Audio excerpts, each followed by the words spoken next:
We'll begin in about a minute.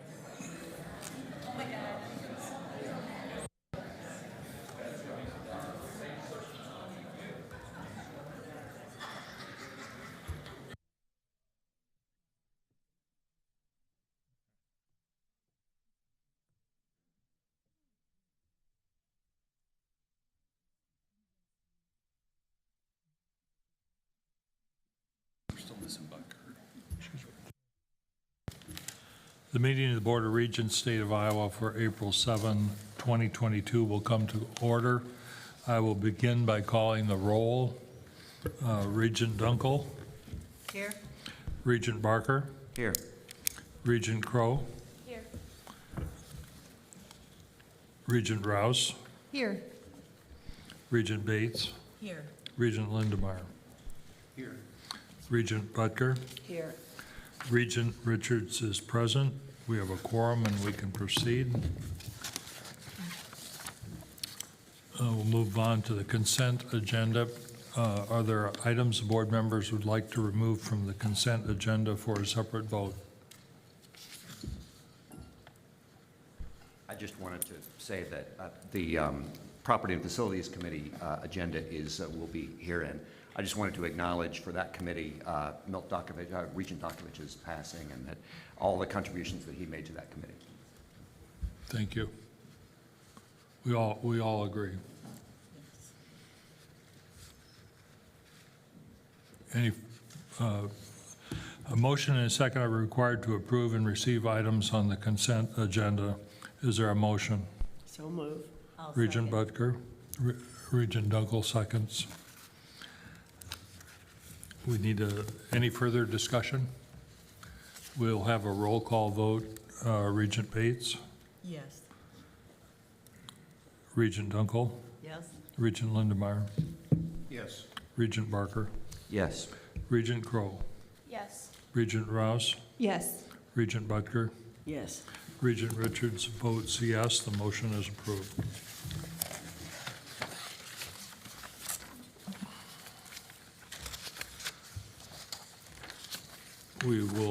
There's nothing that the president has to say today.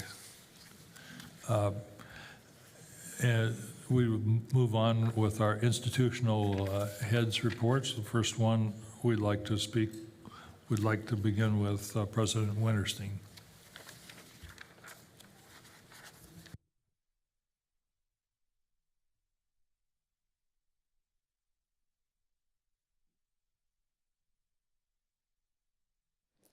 Good morning, everyone. It's always a pleasure to have you here on the campus of Iowa State University. I do wish that we had a beautiful spring day, though, and unfortunately, we had some snow earlier this morning. But it is the spring semester, and we're so pleased to have had such a good year at Iowa State, and we're getting to that time of year when our students are telling me about the jobs they've accepted and how excited they are to be able to walk across the stage at commencement in May. So it's the best time of year in many ways at a university campus. So workforce development and job placement is truly at the heart of our land-grant mission to provide students with a practical education.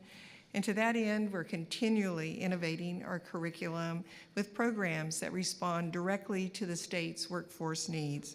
According to Iowa Workforce Development's most recent list, 48 of Iowa's 50 hot jobs require at least a bachelor's degree.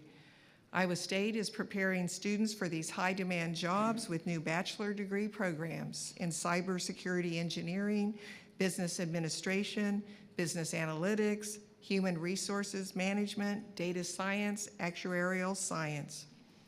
We're also helping the state address the demand for more teachers with new degrees in general education, secondary education, and math education. Overall, as you know, 58% of our students who graduate stay in Iowa to work. And some of those graduates are individuals that came from another state to study at Iowa State University. Iowa State is preparing graduates for the jobs of today and those jobs that have yet to be imagined. This spring, as part of our new brand campaign, Innovate at Iowa State, we're launching the Start Something Network. This captures the growing portfolio of academic-based opportunities for innovation and entrepreneurship offered in all of our undergraduate colleges. Pictured here a moment ago is the first, there they are, the first cohort of the Innovation and Entrepreneurship Academy offered in the College of Liberal Arts and Sciences. This is a 2-year credit-based program that teaches entrepreneurial skills, business development, and networking.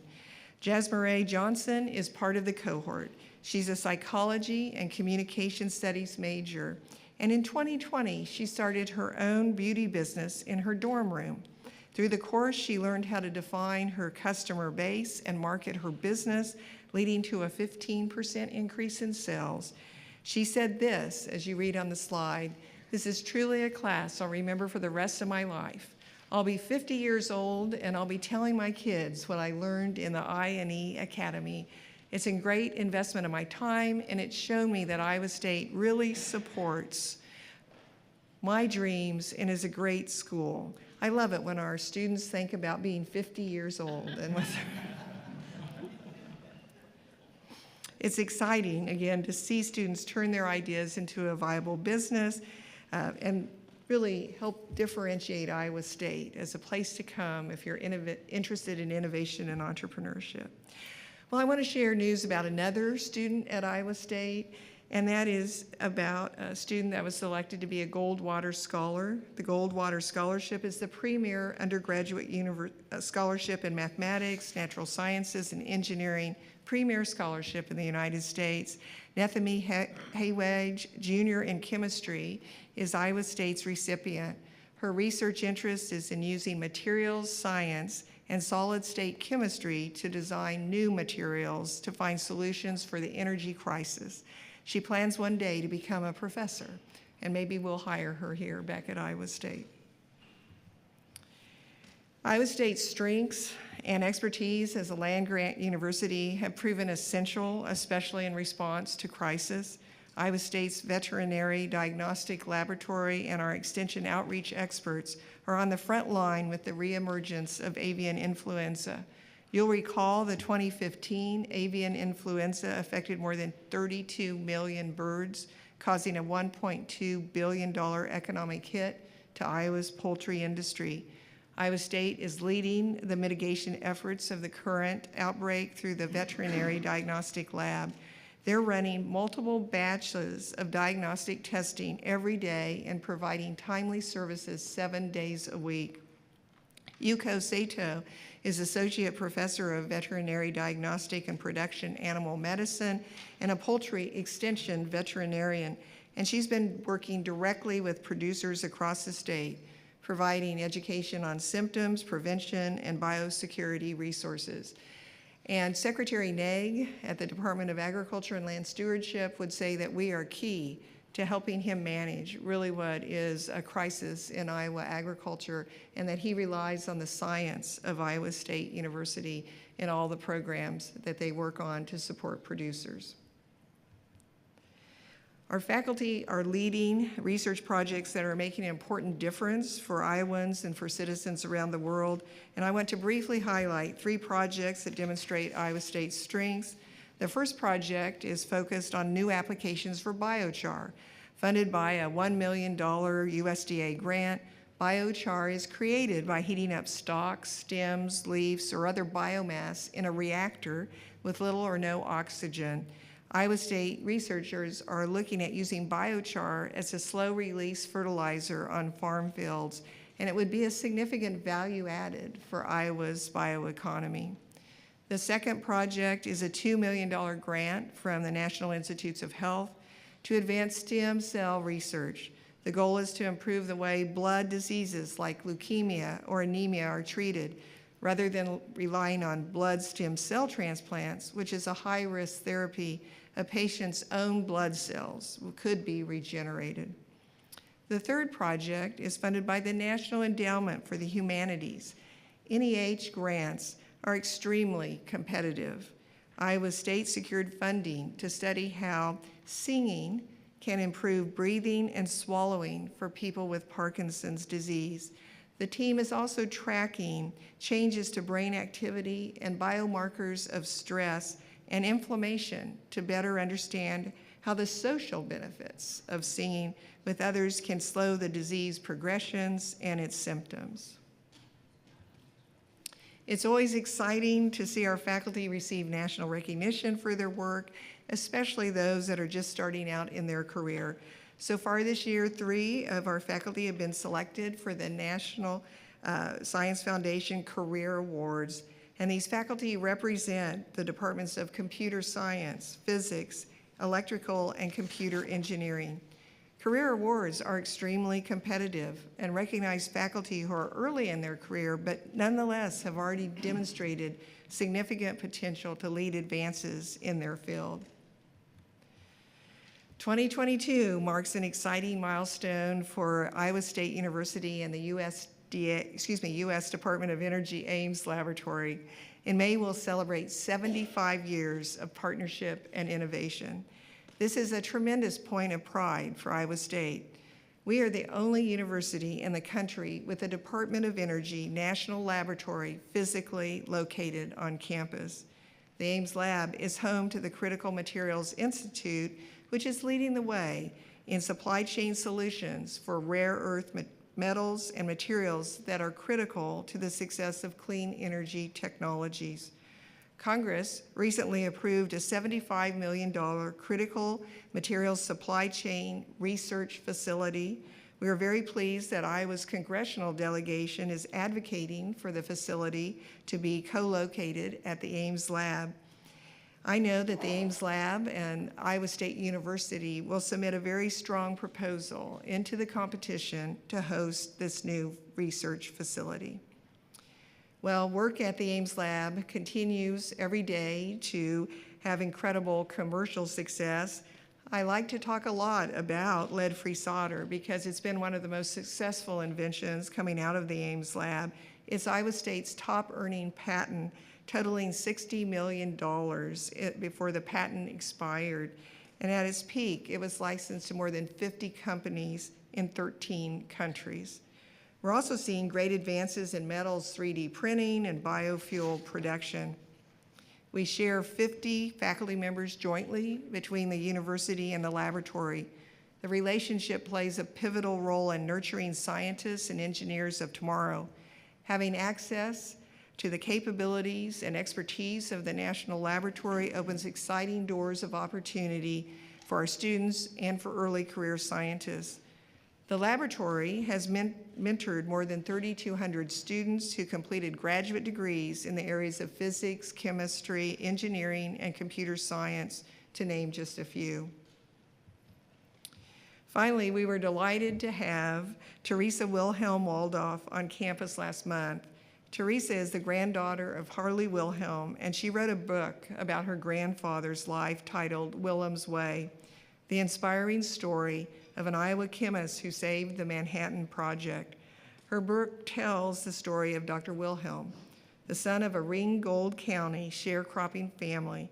Dr. Wilhelm enrolled at Iowa State University to get his PhD in 1931.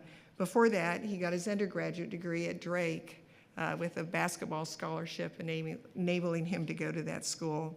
After getting his PhD, he stayed on our faculty in the chemistry department and went on to lead Iowa State in a top secret research and development program to produce uranium for the Manhattan Project.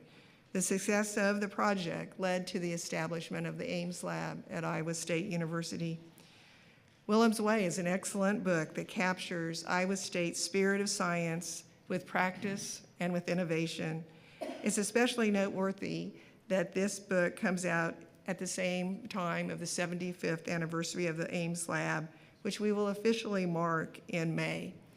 I was also pleased to see today that the Des Moines Register published my editorial about Wilhelm's Way and the success of the university in purifying uranium. But the point of my editorial was not just to tell a story. It was to tell about the importance of funding for research, because only through science can we truly see the innovations that we need to address the challenges and opportunities of today. So that concludes my presentation. It's a pleasure always to give you an update about Iowa State University. Any questions? I just wanted to say how struck I am by how much Iowa State is at the forefront of really critical issues for Iowa.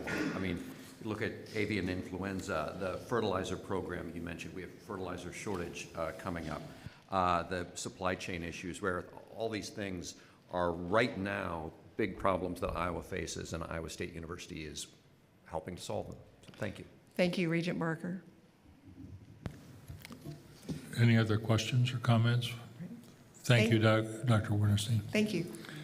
At this time, I'd like to recognize President Nook.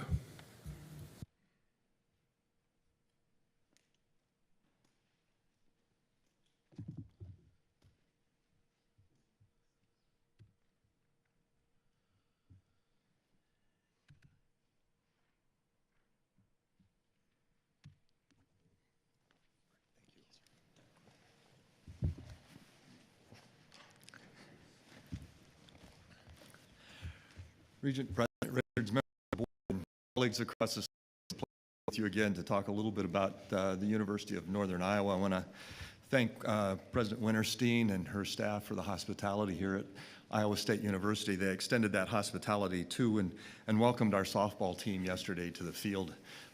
Unfortunately, we weren't very kind to the hosts and won that game. Rather in a deciding fashion, but so thank you for all of the hospitality. We really do appreciate it. We do have an amazing softball team going this year. But I want to spend just a little time today talking about the things that we're doing to identify and support especially new learner populations in the state of Iowa and beyond. And before I get into that, I want to take just a moment, though, to think a little bit about a former Regent, Milt Dakovich. I know he means a lot to everybody in this room and across this state. Of course, he was Psi for a long time, but Milt was an integral part of UNI and especially the Cedar Valley. And Milt was on the interview team that ultimately offered me a position at this campus. And in particular, one of the points that Milt was engaged in that I still am very connected to is part of that interview process. They gathered a group of business leaders from around Cedar Falls, Waterloo, the greater Cedar Valley area, and Milt was part of that to talk about, you know, what the campus means to the community, to the greater area. And Milt was so articulate and had such a good grasp on what these universities mean to the regions that they serve, and especially a place like UNI that serves as a regional comprehensive, huge impact on the Cedar Valley, but across the state, but also understood what Iowa State and Iowa meant, not just to the communities that they're in, but the greater state of Iowa, and stretching much beyond that with the research that we do, the pull that we have, bringing students from around the country and around the world to our campuses. And so I want to just take a minute and acknowledge Milt's contributions, especially to the University of Northern Iowa, because he lived in our community. And it will be strange having commencement this year and not having Milt on the stage with us. So hats off again to the job and the service that Milt has done. Recently, you approved we brought forward a new general education program and have spent several years now, approximately 4 years, working to put together a new general education program that is known on campus now as UNIFY. It stands for the University of Northern Iowa's Foundational Inquiry Program. And it is really a complete revision of the general education program. These are always very, very heavy lifts, and I want to thank Professor Jeremy Schraffenberg and Dean Brenda Bass for leading that effort to pull together our faculty, academic leaders, and create a general education program that will really serve the future needs of our students. It does reduce the number of credits that's required, which will mean it will be more streamlined for many of our students and give them an opportunity to work on either an extra major or an extra minor, those sorts of things. But it has been very thoughtful in its approach to being developed around learning outcomes and specific outcomes that we know all students need to be successful in their careers and in completing their education at the University of Northern Iowa. It is really divided into three pieces. One of those is in sort of skill development, and those are in written and oral communication and quantitative reasoning. But the second piece is in sort of discovery around domestic and global perspectives, scientific inquiry and reasoning, human expression and responsibility. And the third part's the part that's unique, and it is an opportunity for the students to learn, to earn through education, multidisciplinary micro-credentials.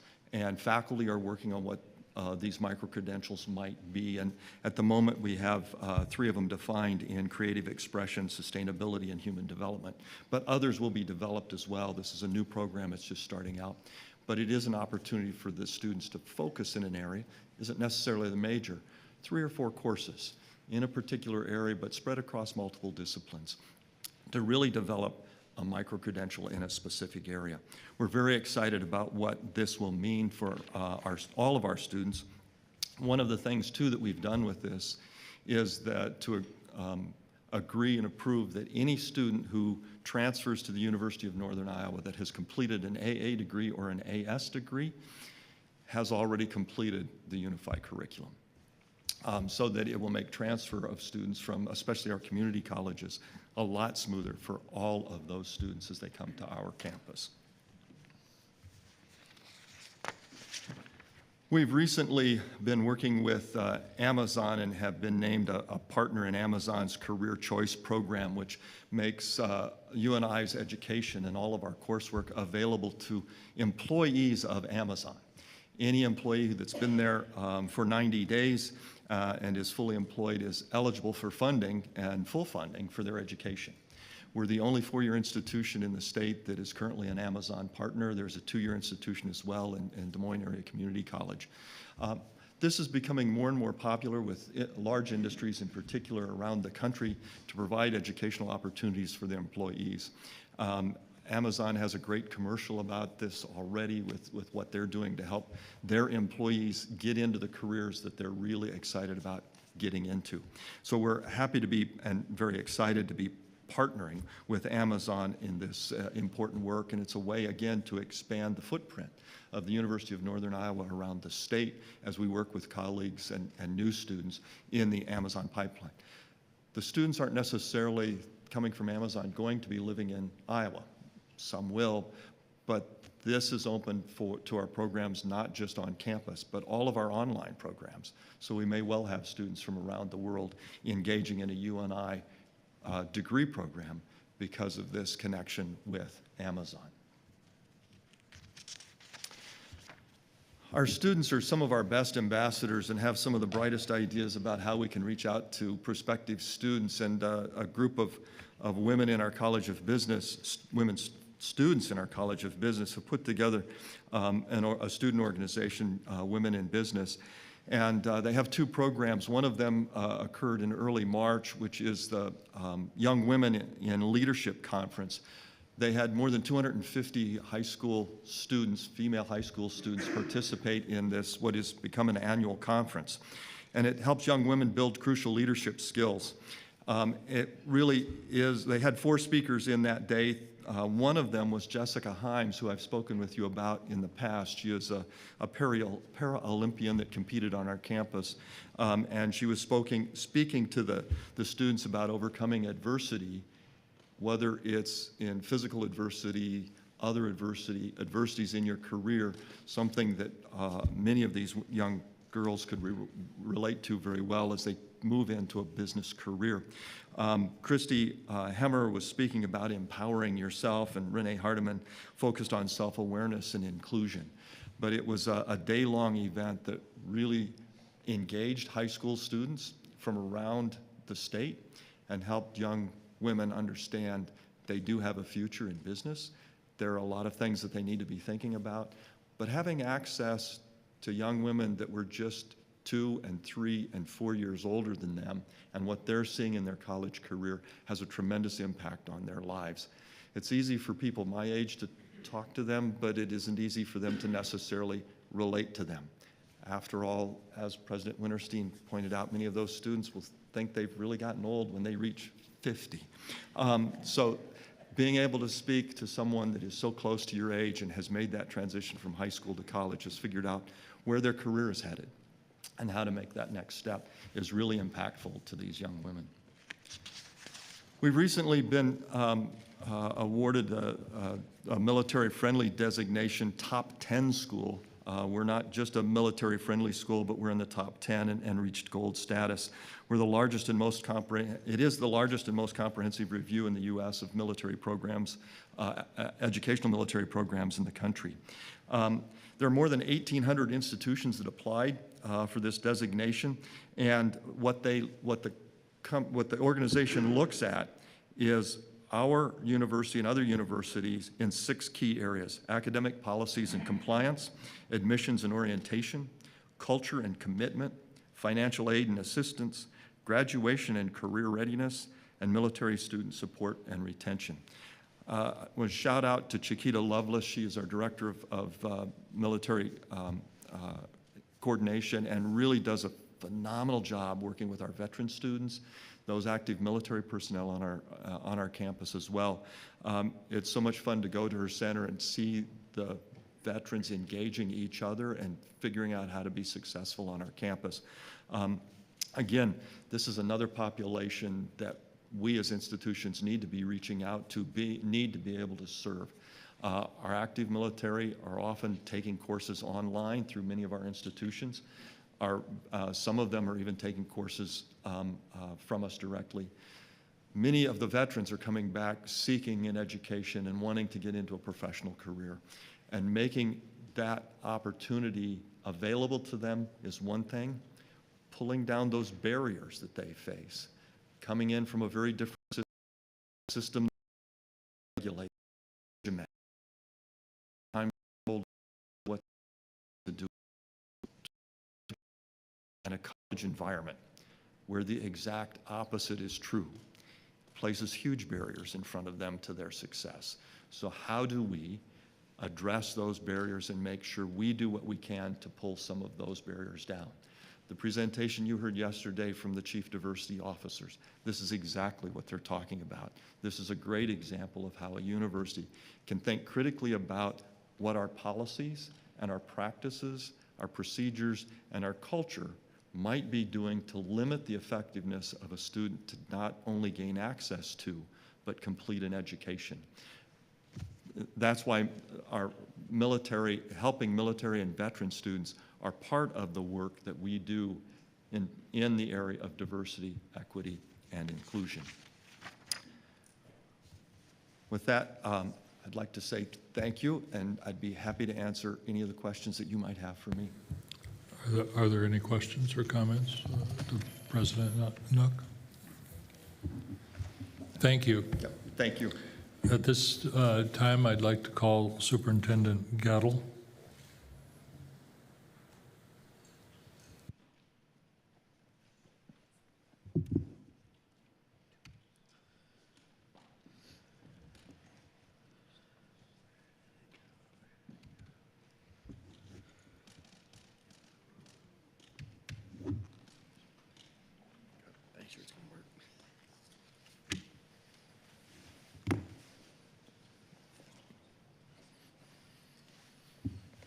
Good morning, President Richards and Regents. Glad to be here to give you an update on some things that have been happening at ISD and Iowa Education Services for the blind visually impaired. On this opening slide, we've got a couple of pictures. On the left, that's one of the new HVAC rooftop units that's being placed on the roof of Long Hall. There's 4 of those. And they replace something like 40 or 50, I mean, I think about it simply here. It's going to replace 40 or 50 window units in that building. And then in the center, that's Jordan Robbins.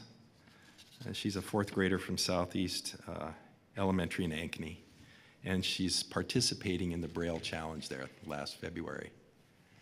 And then on the right, we've got Lakota Benj and Anthony Rivas. Lakota's from Lormar and Anthony's from Sioux City. And they're just chilling in the lounge there of the boys' dorm after school.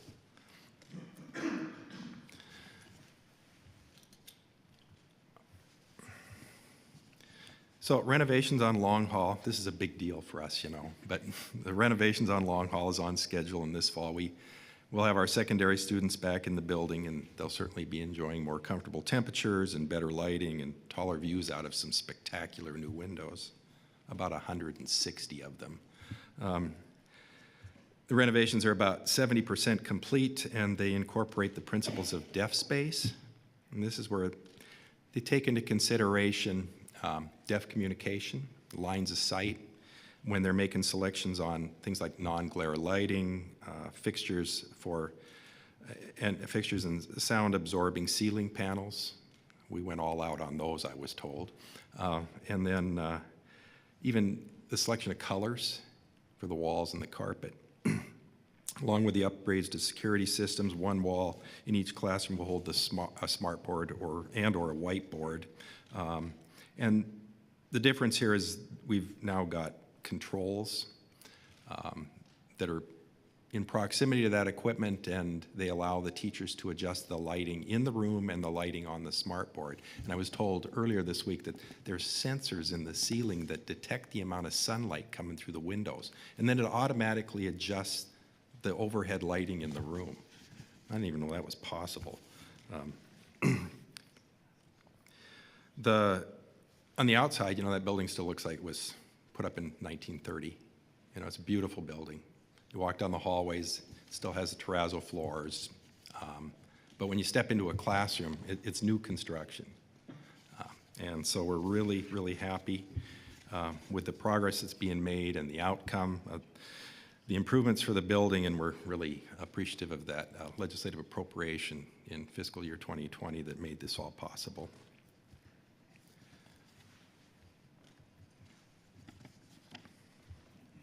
The word's out. We've got increasing numbers with Iowa Education Services for Blind Visually Impaired, and it's really through growing relationships with the public schools over the last 10 to 15 years and adding additional programs and services that our student count was up 43 this year, which is a big jump, but 15% overall since 2015.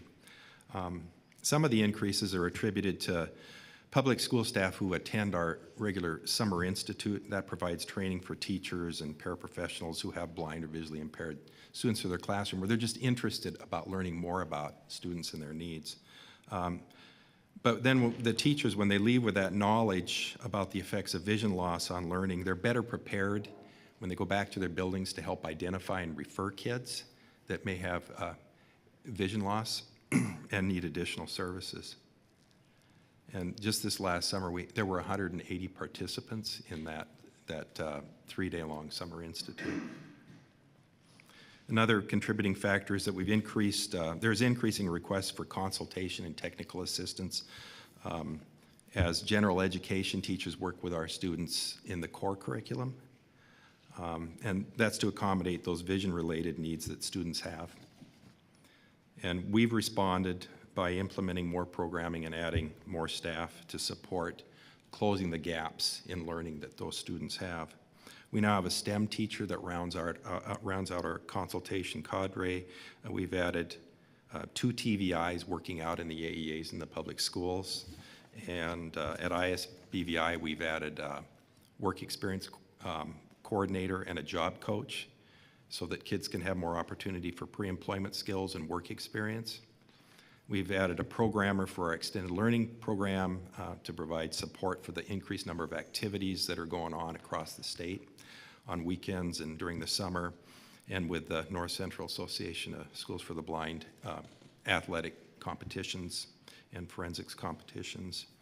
And then our most recent position was addition of an educational technology specialist.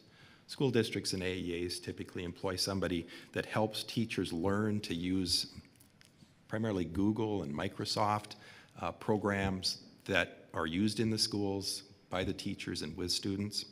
And that's going to help our teachers when they're out there in those school buildings to use those same products when they're working with our kids. It's really helped kind of bridge some of that with instruction, particularly during COVID when kids were being instructed remote and they were using things like Google Classroom.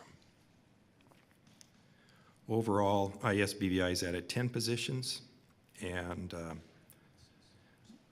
we've had pretty significant increases in the number of students we serve, but we were able to decrease that ratio of student to teacher.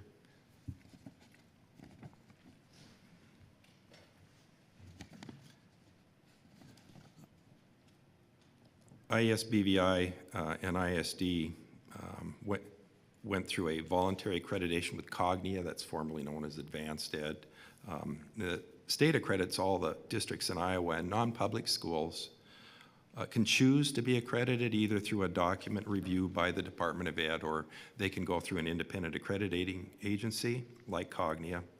And the Department of Ed does a special education file review of our two schools on a regular basis, but we've voluntarily chosen to also go through an independent accrediting agency to be accredited by Cognia.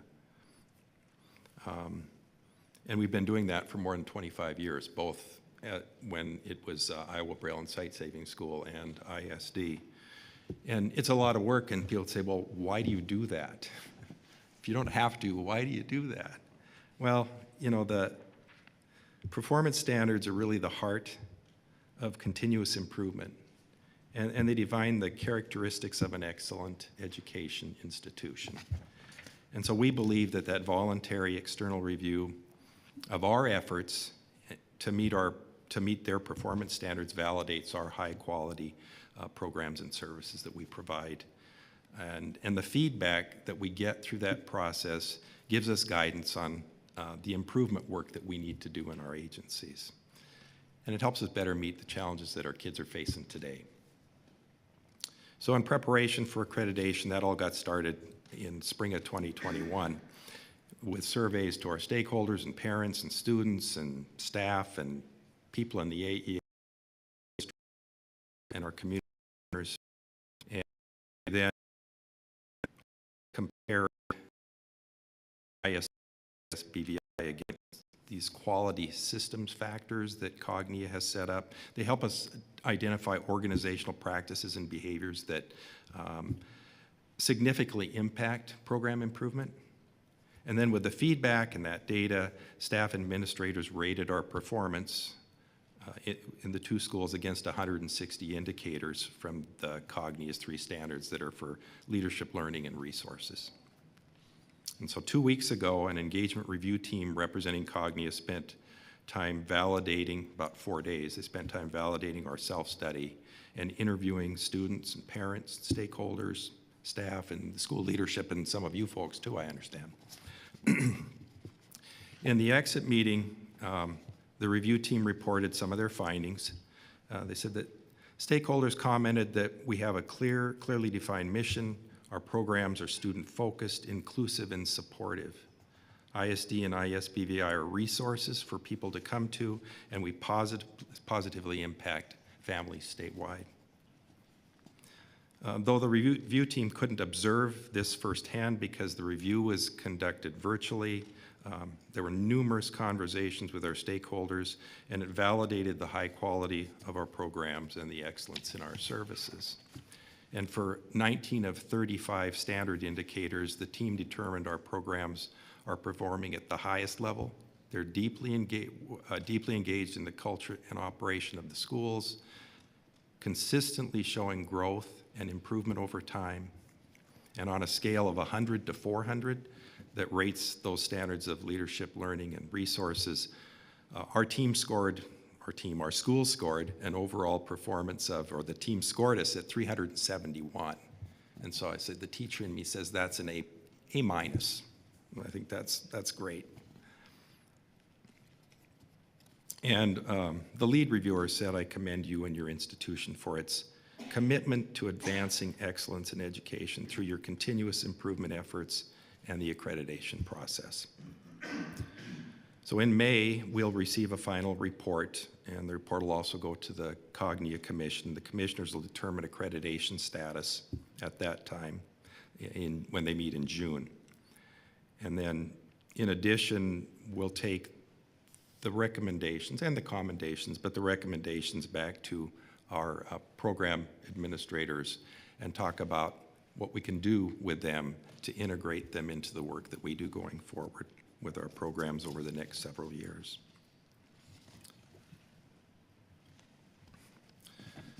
The cognitive self-study was timely and informative as we engaged in developing a new strategic plan. With feedback from stakeholders, we identified 6 priorities. They are: everyone is accountable for meeting student needs, parents are aware of the continuum of services and their child's educational options, there's sufficient staff with specialized credentials and ongoing professional development to provide high quality and equitable instruction for all students.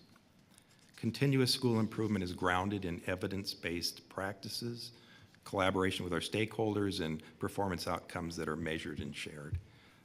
And that students have access to expanded core curriculum, including social emotional learning, and finally, that students have a safe learning environment. And to better identify and meet the unique needs of our students and families we serve, the new plan's development's been decentralized, and we have goals in each program area. At ISD, that includes student life, the dormitory program, health services, those areas of our school, outreach, and then the education program. And then for ISBVI, we'll have goals for itinerant consultation services and then the extended learning program. And then, in addition, Iowa Education for Deaf and Blind, that's centralized services for both. We'll have goals for human resources, business operations, and information instruction technology. Objectives for the education program focus on supporting academic and social emotional learning, and the expanded core curriculum and transition. At ISD, the focus will be on implementing its multi-tiered systems of support. That's the MTSS is a framework for continuous school improvement, and it's got several key components. It's a framework that's also used across Iowa in most public schools now, but it includes universal screening, the use of evidence-based curriculum and instruction, targeted intensive instruction for students who need that, and then progress monitoring those students who are performing below expectations. And then, of course, data is used to make decisions in all areas. Though there's evidence that we practice this, cognitive self-study highlighted areas where staff and leadership are not fully engaged in these processes. And some of the specific objectives that align with our identified priorities for the new model of continuous improvement include incremental and longitudinal data that's available throughout the year to help teachers know if what they're doing at that time is really working for the student at that time. Putting into action a culture of every student can learn at high levels, and then structures that provide proactive support and immediate interventions to prevent small skill deficits from becoming significant achievement gaps. And then a second area of the strategic plan will address expanding and improving outreach programs to provide more learning opportunities for students and supports for families and school districts.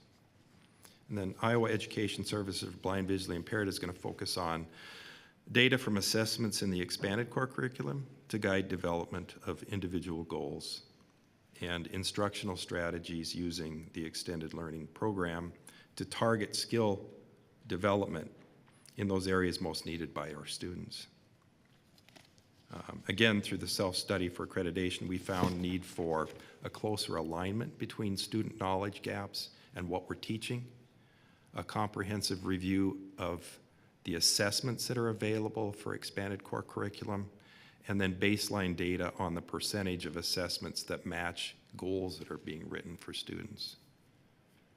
We want to be sure that the tools used to measure goals are well suited for the areas that they're measuring.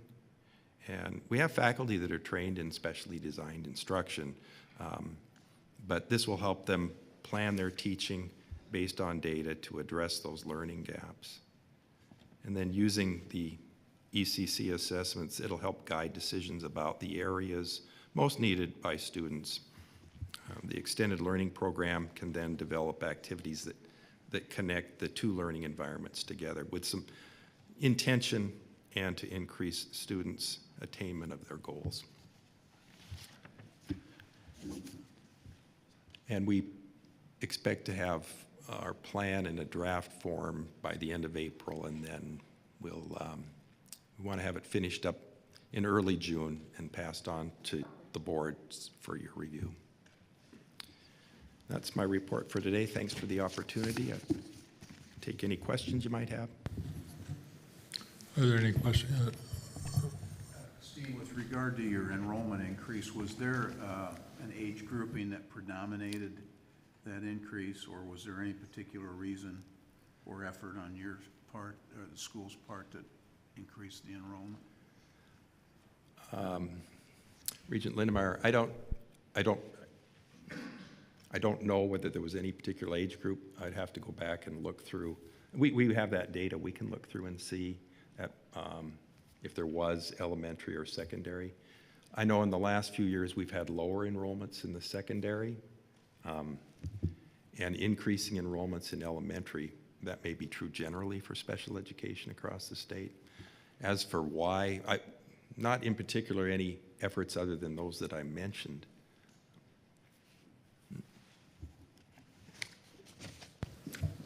Thank you, Superintendent Gettel.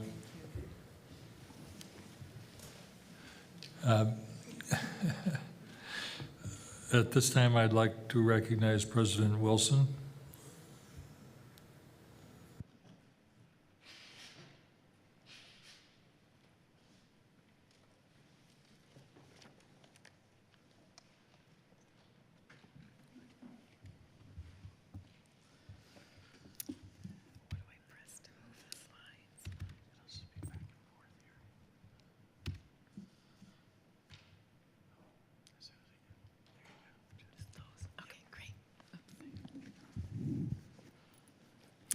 Good morning, President Richards, President Pro Tem. If I move, I can see you, Bates, and other members of the board. Delighted to be here this morning to give you a brief update on the University of Iowa. We really welcome these opportunities. They allow us an opportunity to reflect on where we are and where we're going. So this is a slide that you've seen before, a graphic you've seen before.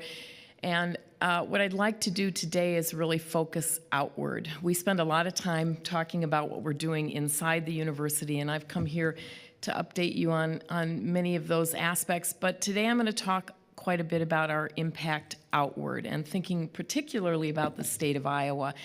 You'll see when you receive our strategic plan very soon, the draft copy's already gone to the board office, that societal impact is one of our high-level goals. And when I think about societal impact, I think about the state and about the nation. But today we're going to talk primarily about Iowa.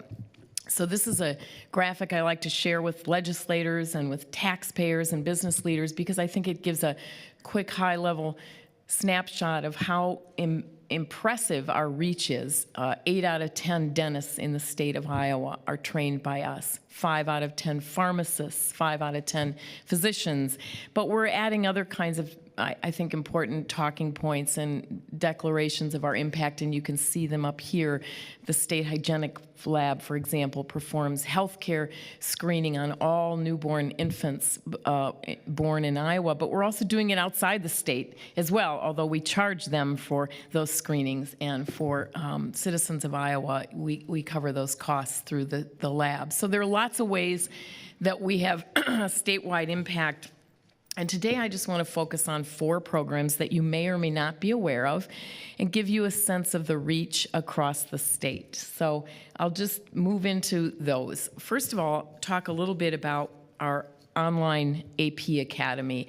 And what you can see here is the extent of our reach of this online AP Academy. It was established in 2001. It's been funded by the state since 2011. And you may or may not know, but 42% of school districts in Iowa have K through 12 enrollments below 600 students. So think about that. 42% of our districts have enrollments below 600 students. What that means is it's very difficult to serve those districts in things like AP courses. So one of the goals that the University of Iowa has is to help those school districts to bring these kinds of programs to the local communities. And what you can see here is just a brief snapshot. 82 school districts, 61 counties. We're bringing AP online courses to students in those areas, and we're training teachers in those districts so that they can be mentors and be supplemental instructors around these AP courses. The map gives you a sense of our reach and of our tremendous scaling, if you will, across the state for AP courses. So that's one of the programs we're proud of. Here's another one that you're hearing a lot about these days, and that is mental health. I hope many of you know that we launched a new center in 2021 with a grant from the state to focus on K through 12 mental health. You'll receive a formal request to approve that center very soon, but we're up and running and moving forward because of the need. And you can see the staggering statistics here around mental health in K through 12. And I know many of you have talked to me privately about your concerns about students and about young people across the state. So this center is really designed to help schools and to help teachers. We can't go out and be counselors in all of these schools, but we can train the teachers. And that's what this center is doing. We've now got partnerships across the state in 168 schools where we're working with teachers, with professionals, with counselors in those schools to help them manage mental health issues. And we even go out to these schools when they have crises so that we're ready. We have a team that can go basically and join those schools and help them get through some really challenging times. This is a great example of how the state has come to us and said, help us with this. And our professionals in the College of Education have grabbed it and run with it. And we're really excited about it. And there will be more information to come around that work. Third program.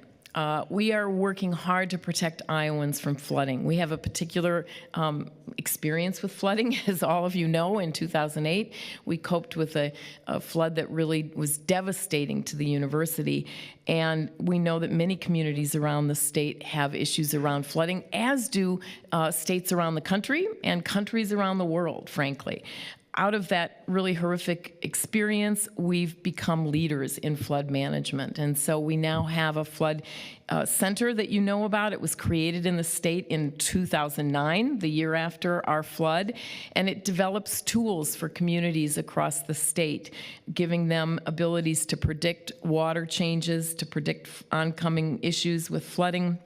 We have over 1,000 sensors built into places around the state to help give real-time data for individuals and for communities so people can predict when a challenging event might occur and how to cope with it quickly. So again, mapping where we are, where those sensors are, and which communities are receiving the kind of care that we know they need.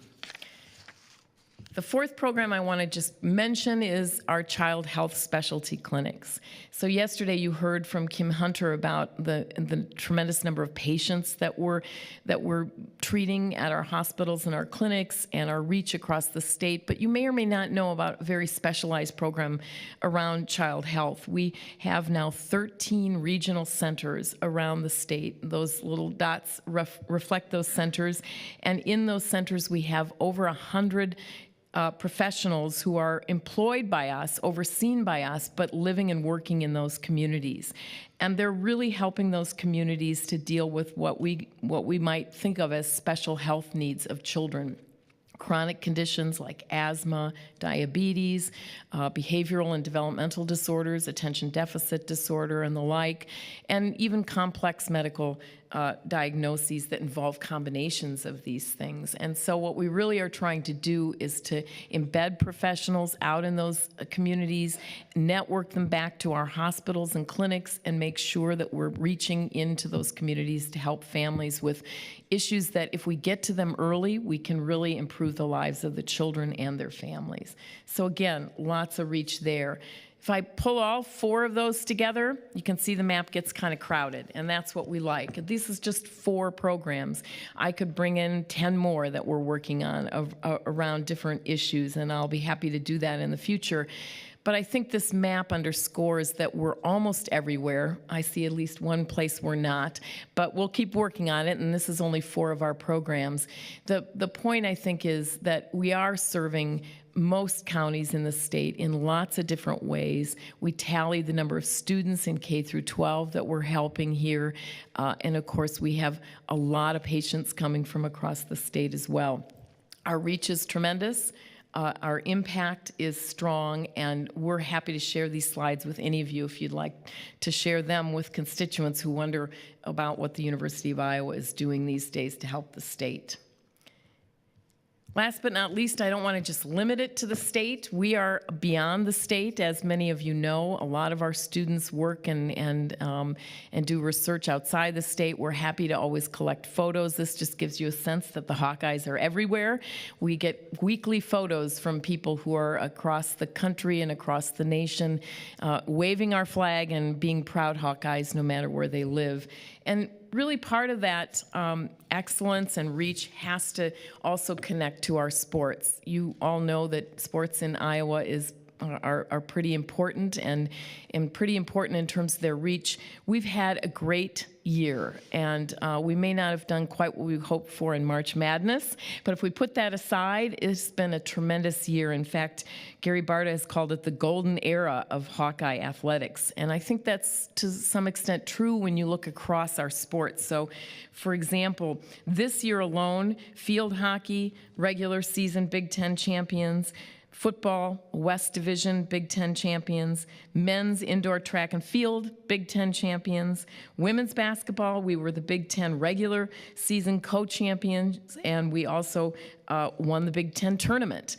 And of course, basketball, we also were proud of the Big Ten tournament champions. So it's been a great year for sports. We are excited about where we're headed in the future on athletics, and this is part of our reach as well. It brings a lot of attention to us, but we're also training incredible student athletes for leadership in the future. So that's the end of my presentation. I'm happy to answer any questions or listen to any comments you may have. Are there any questions or comments? Regent Butker? Just a quick one. When you said Hawkeyes are everywhere, we just came back from vacation and you see a Hawkeye shirt or a cap and you yell across the street, "Go Hawks!" And then a conversation starts. And It's everywhere. Really, it's everywhere. Yeah. You're right. Thank you.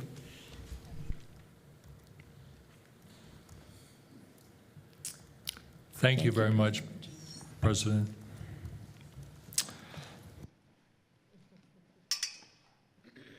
At this time, how are we doing on time? We're good, aren't we? Should we take a 5-minute, a break till 10? A break till 10:30? That's 8 minutes. Okay?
Good, how are you? Hello, good morning. Hi.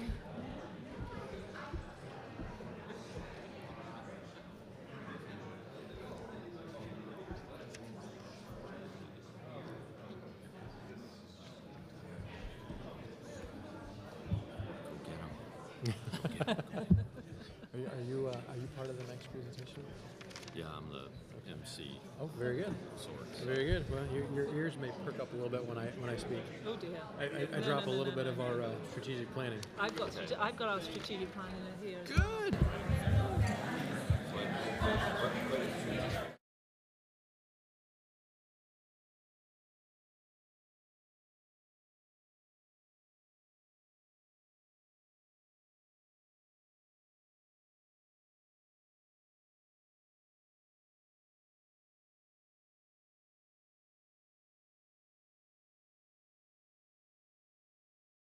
At this time, I'd like to recognize Amy Clays, our legal counsel, Regents legal counsel, who will introduce the individuals.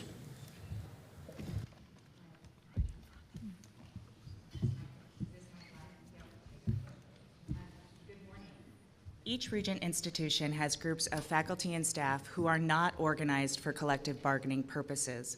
Representatives from these groups have been invited to give presentations on FY 2023 salary policies. Speaking first will be Teresa Marshall, representing the University of Iowa Faculty Senate. Good morning, members of the Board of Regents and guests. I am honored to speak to you today as the President of the University of Iowa. Do you want me to start over? Okay. Good morning, members of the Iowa Board of Regents and guests. I am honored to speak to you today as President of the University of Iowa Faculty Senate. Before I begin my comments, I want to thank you for your commitment, the time and energy that you have dedicated to higher education on behalf of Iowa's Regent institutions. The purpose of my presentation is to address faculty salary and compensation. Currently, salaries of the University of Iowa's full-time tenured and tenure-track faculty at the assistant, associate, and full professor levels are at the 89th, 91st, and 95th percentiles of median salaries of 11 of our peer institutions. Our salaries rank between number 8 and number 10 of the 11 institutions. Similarly, salaries of our instructional track faculty range between the 89th and 92nd percentile of the median values, again ranking number 8 and 10 of the 11 institutions. The University of Iowa faculty salaries are low compared to our peers, in part due to years of sub-inflation salary increases. As a result, many of our faculty are at flight risk. That is, the grass is indeed greener at other institutions. Losing these faculty would be a tremendous loss for both the university and for the people of Iowa, since their teaching, scholarship, and service contribute to our cultural, societal, and economic growth. I would like to share stories of 4 mid-career faculty whose scholarship and service impact the daily lives of ordinary Iowans. First, Dr. Susan McKernan is an associate professor in preventive and community dentistry. Her scholarship addresses oral health policy with the goal of reducing oral health disparities among rural populations and socially disadvantaged children. Dr. McKernan studies the dental workforce to determine both the sufficiency and distribution of dentists throughout the state. In addition, she is examining Iowa's dental wellness plan to ensure that all Iowans can obtain appropriate dental care in a cost-effective way. Dr. Rachel Williams is an associate professor in art history and gender, women's, and sexuality studies. Her scholarship addresses women's issues and racial violence through art. Dr. Williams is an advocate for Iowa's most vulnerable populations, including incarcerated women, many of whom have been victims of physical, sexual, and/or emotional abuse. She provides programming in art, writing, and reading to incarcerated women in Eldora, Toledo, and Mitchellville. Dr. Williams' advocacy and educational efforts are designed to facilitate the women's transition from prison life back to rebuilding their lives in Iowa's communities. Dr. Damani Phillips is an associate professor in African American Studies and director of jazz studies in the School of Music. His scholarship focuses on the cultural pedagogy of Black music within academia. As a performance musician, Dr. Phillips shares his talents throughout Iowa. Jazz Jam, held monthly in Iowa City, features the university's jazz faculty and invites musicians from all walks of life to join in. Jazz Jam also provides Iowa students and the community an opportunity to perform and experience jazz in a live setting, perhaps a non-traditional learning opportunity. Finally, I would like to mention Dr. Brandy Jansen, who is a clinical associate professor in occupational and environmental health. Her scholarship addresses the mental and physical health and safety of agriculture workers. Dr. Jensen promotes farm safety to the agriculture worker through Iowa's Center for Agriculture Safety and Health. She also publishes in the Safety Watch column of Iowa Farmer Today, which is a weekly agriculture newspaper targeting Iowa crop and livestock producers. I was introduced to Dr. Jensen's farm safety efforts not as a faculty colleague, but rather through Iowa Farmer Today, which I read regularly as I manage our small family farm operation. Dr. Jansen's scholarship truly serves the agriculture community in Iowa. In conclusion, the university's faculty scholarship impacts the daily lives of Iowans in a variety of meaningful ways. To sustain the excellence of the University of Iowa, to recruit world-class senior and promising junior faculty, and to retain our mid-career top-tier faculty invested in serving Iowans, faculty compensation must be improved.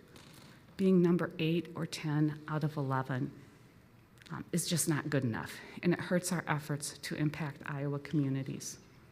We appreciate your efforts to advocate for better faculty compensation, which is essential to ensure the future of the University of Iowa. Thank you. Speaking next is Kevin Zielman from the University of Iowa Staff Council. Good morning. Good morning, President Richards and members of the Board of Regents.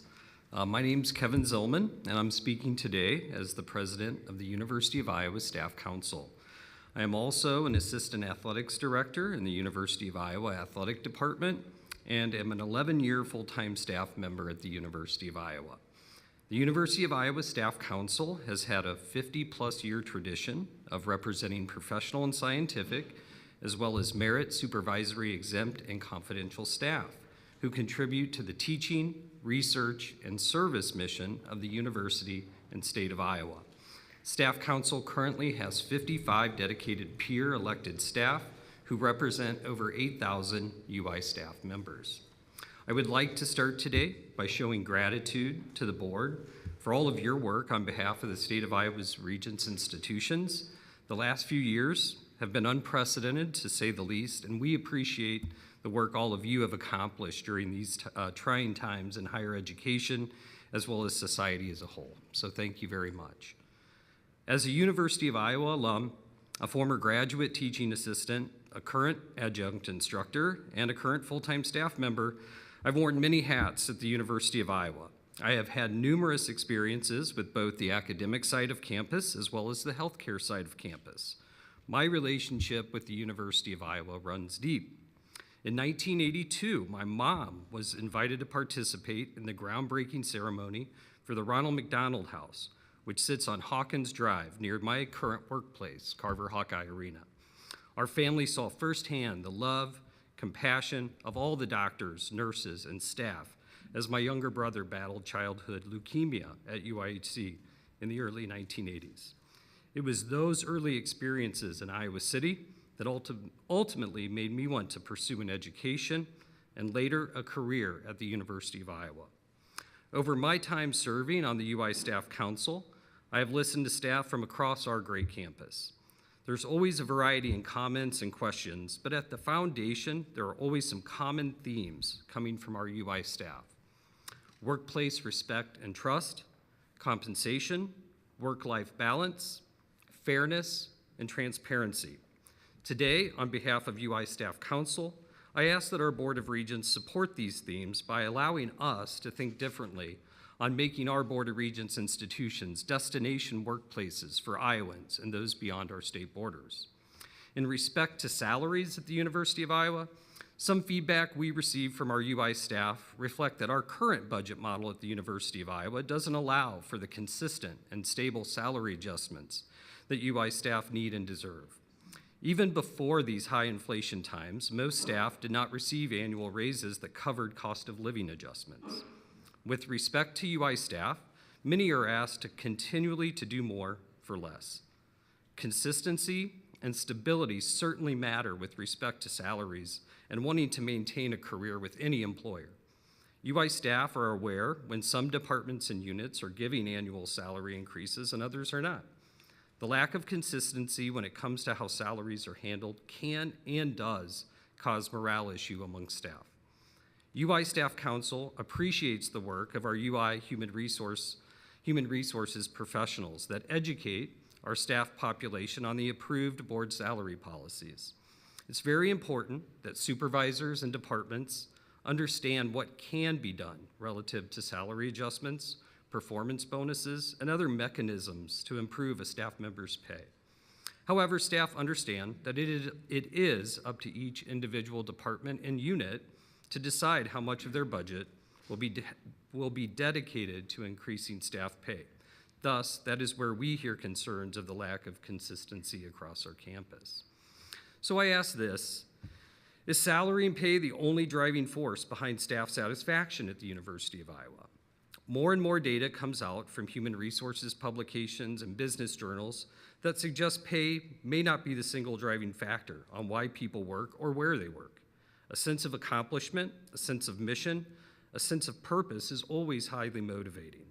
A sense of making a difference have long kept staff engaged at the University of Iowa. A sense that we are helping students and faculty succeed, providing the greatest patient care in the state of Iowa motivates staff to stay engaged with their workplace. As a state institution, looking toward the future of how to recruit and retain a talented workforce is paramount. Do we simply rely on what we've always done as new generations of workers come into the workforce? I would strongly caution those in leadership that the status quo and what people are looking for in the workplace will change, and in some ways it already has. Are we going to sit on the sidelines and simply watch new talent choose private business or other institutions of higher education that are forward-thinking on issues of flexible work arrangements, work-life balance, educational benefits, and parental leave, just to name a few? I hear many state leaders posit about reasons why young Iowans leave the state to start their careers. There are some basic kind of common sense reasons, the lure of going to a big urban city to work and live being one. But is it not possible to think that our Board of Regents institutions can compete for that same talent and keep that talent in our state working here? Many recent studies show that new generations in the workforce are viewing work differently.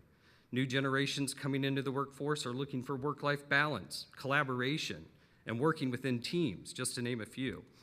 I ask, as Board of Regents institutions, are we always hamstrung by state code that we can't allow our institutions the autonomy to compete for potentially great new staff? Our Board of Regents can impact the state in positive ways with thinking about ways in which to allow our institutions to employ Iowans that don't live in Ames, Iowa City, or Cedar Falls. Additionally, if there's going to continue to be a decentralized model on how our Board of Regents institutions will decide on how to pay our staffs, I would encourage Board of Regents leadership to support creative ways in which our institutions can recruit and retain new staff talent.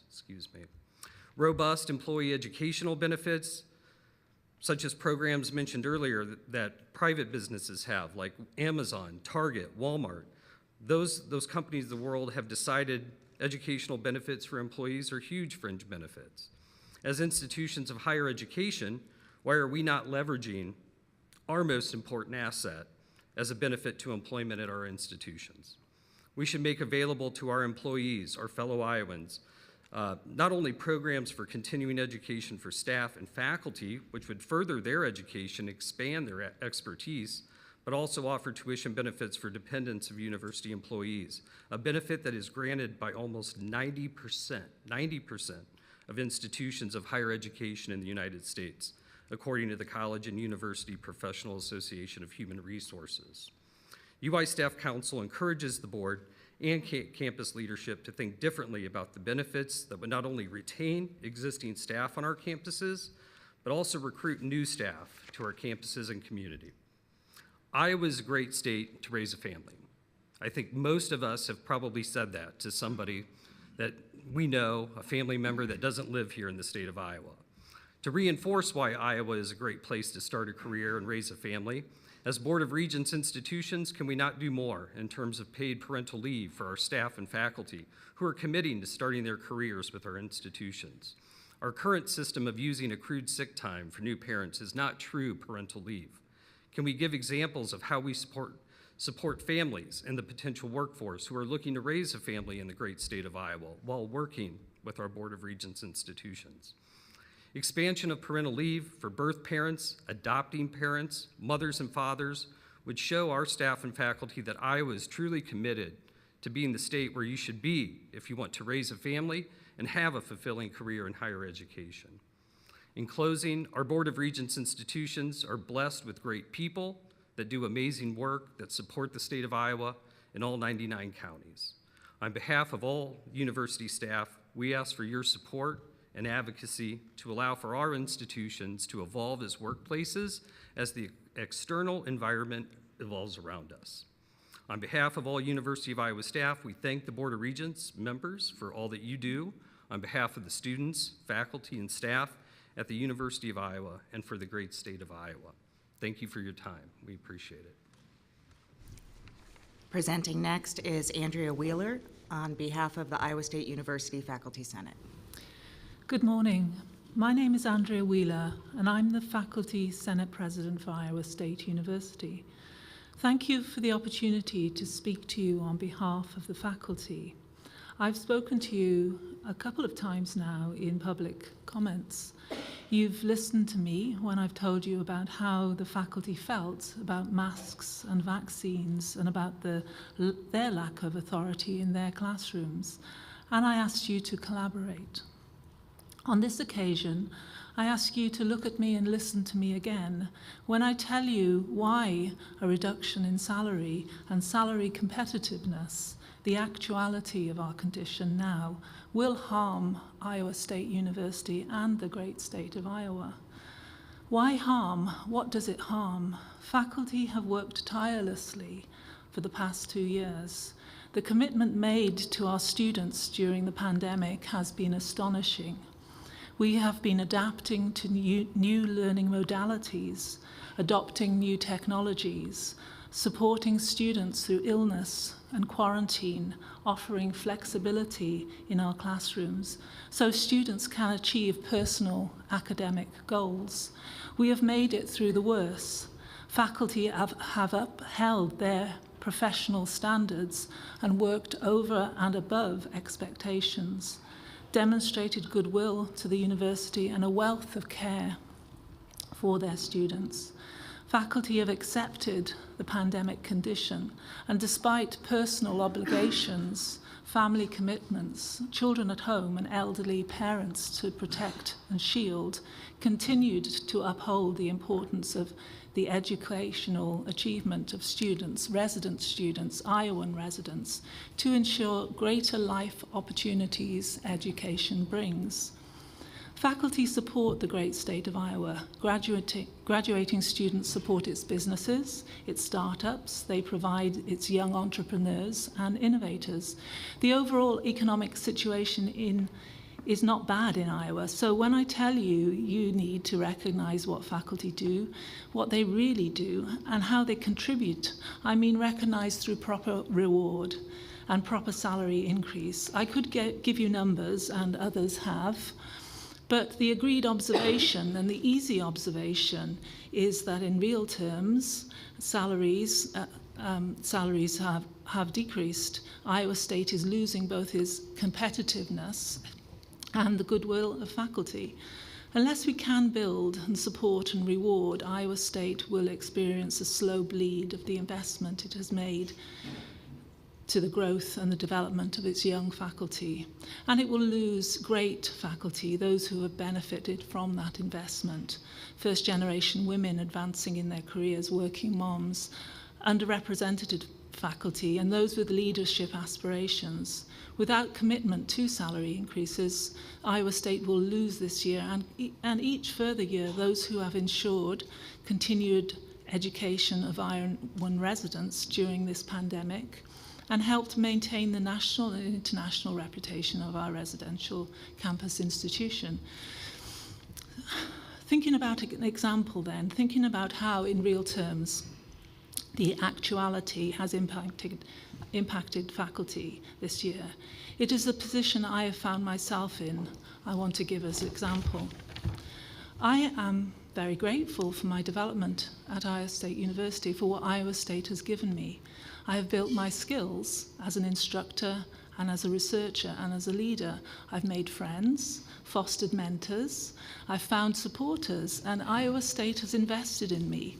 Iowa State has given me the experience I needed to grow and to develop personally and professionally. I have flourished. Iowa State has given me good market value.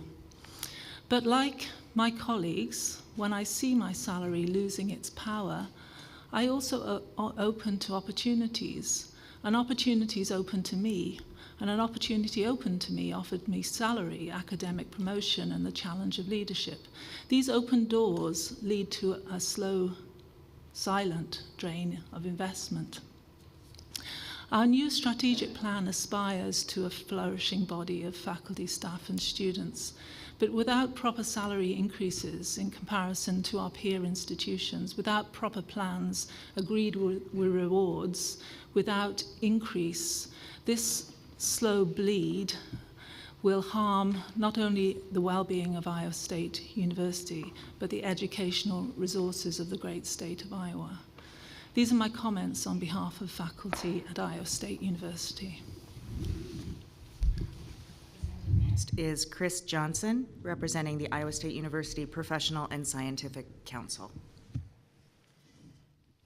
Good morning. My name is Chris Johnson, and I am the president of the Professional and Scientific Council for Iowa State University. It was a pleasure to spend a small amount of time with all of you yesterday as we gathered upstairs. Getting to know Regent Bates and her connection to Extension and Outreach was a pleasant surprise. As was hearing Regent Rouse speak with Beth Doran, a fellow PNS Extension and Outreach employee and recipient of a Board of Regents Staff Excellence Award, who happens to serve Iowans in Regent Rouse's backyard of Northwest Iowa. As a representative of over 3,000 professional and scientific employees at Iowa State, I would like to thank the Iowa Board of Regents for the opportunity today to come before you with the following comments regarding salaries of FY23. In reviewing salary policy statements made by council presidents in prior years, I found them to be revealing and disheartening, but not entirely unsurprising. Council presidents for the better part of a decade have been pleading year after year for meaningful, performance-based increases that reflect the value the professional and scientific employees bring to Iowa State University. Each statement shared unique perspectives into the hard work and dedication of Iowa State's professional and scientific employees. They collectively paint a bigger picture of the mission-critical work of Iowa State University being carried out by professional and scientific employees. That this work has been done exceptionally well despite increased challenges in nearly every dimension of our jobs. These past statements reminded me of a famous Albert Einstein quote, of doing the same thing over and over and expecting different results. As such, the following remarks may come as a surprise to those listening. The majority of my constituents that I have been elected to represent, and the largest employee group at Iowa State University today, they know the work they do for Iowa State University is valued. That's worth repeating. Our work as professional and scientific employees is valued. I see it every day from our senior administration and leaders throughout campus, from Carol Ann Jensen and her work at the State House, and by all of you here today, and most importantly, by our student population. A senior leader shared with me a conversation they had with a collection of students who, when asked while in the midst of the pandemic and shortly after a derecho had ripped its way through Iowa. How are you making it through all of this? The resounding answer was, it's the staff. When I heard this, I could not help but feel emotional, as many of us have taken on additional roles as counselors and mental health advocates that, while valued, add weight to many of our shoulders. Hearing our work is valued by a variety of stakeholders, from our immediate supervisors and colleagues, to the Board of Regents in the state of Iowa, to the Iowa State students and the 99 Iowa counties we serve. It's a good start. But is that enough? In late March, in this very room, I had the privilege of presenting awards to over 40 PNS employees during the Professional and Scientific Council Awards ceremony. Much like yesterday's awards presented upstairs, our ceremony was a wonderful celebration of so many who have gone above and beyond, and often then some. President Wintersteen and other senior leaders were present to give their remarks and praise for the work being done by professional and scientific employees. As always, these remarks were timely and generous, but we all know certificates and praise do not pay our bills, nor increased health insurance costs, nor make up for lost retirement contributions, nor cover inflationary trends. This is not unlike to those asks the past council presidents have made. And yet, as we look towards a post-pandemic world, there are numerous challenges, different ones, that what we faced in the past 2 years. Last year, you heard numerous examples of PNS staff carrying out the university's mission to create, share, and apply knowledge to make Iowa and the world a better place, providing a residential experience for those students who wanted it, adapting to hybrid and online models for those who felt safer off campus. Our Cyclones Cares measures were so successful in slowing the spread that research, innovation, and outreach could continue. None of this would have been possible without the tireless devotion of professional and scientific employees. And now, a year later, we see the value the state legislature places on those heroic efforts with flat appropriations yet again. As we will put forth to you later this month, Iowa State University will be initiating a new strategic plan. I've had the good fortune to be a part of that steering committee for this plan. Within, there are several to-be statements that I, along with my steering committee members, are proud to present as representative goals for the lifetime of that 9-year strategic plan. One of these to-be statements is to be the most student-centric major research university. It's an admirable statement and one I am confident we will achieve. Another to-be statement is to be the university that cultivates a diverse, equitable, and inclusive environment where students, faculty, and staff can flourish. To think about how these two to-be statements are intertwined and contingent on the other's success, I would like to read a July 2021 quote from Regent President Mike Richards. Our Regent universities have found many ways to be more efficient and have exceptionally low administrative costs compared to their peers. He goes on, nevertheless, even with the cost-cutting and flat appropriations for the last 2 years, our costs continue to rise. We still need financial resources to provide a quality education for our students. Last year, it was suggested we must continue to do more with less. I am here to tell you we can no longer sustain doing more and more with less. The assessment of our academic programs ensures Iowa State University is providing excellence in all academic areas. Will we be at risk of losing accreditation by continuing to expect and do more with less? As Iowa State University goes through accreditation and program review processes on a regular basis to ensure excellence in program quality, I share with you, we simply cannot do more with less. While my primary mission here today is a salary statement, I do not believe we can separate the discussion of salary and benefits any longer. As we continue to look for ways to improve our compensation with meaningful, consistent, and performance-based raises, how else can we attract and retain employees? We must evolve and be responsive to keep pace with our industry counterparts, to keep our professional and scientific jobs attractive to quality talent. We have implemented a flexible work program that will continue to be improved upon. Perhaps for some, a fully remote work position will become a reality. Perhaps improvements will be made to adoption benefits or establishing a paternity leave. I am not here today to beg for more money, despite this being a salary policy statement. Although please don't get me wrong, none of my constituents will turn down a raise. I am here today asking for your support as Iowa State University continues to reimagine its future, support innovative ways we can reward high-performing individuals, support additional benefits to recruit and retain quality employees, and support evolving methods to allow for meaningful annual raises. With all of this said, I am proud to say we will still succeed. The to-be statements you will see over the next 9 years will be achieved. We believe in our senior administration, our regents, and ourselves. We continue to provide incredible value to Iowa State University and the state of Iowa. We know that while faculty represent the brains of our organization and our merit staff are the brawn, our P&S employees are the heart and soul of this organization.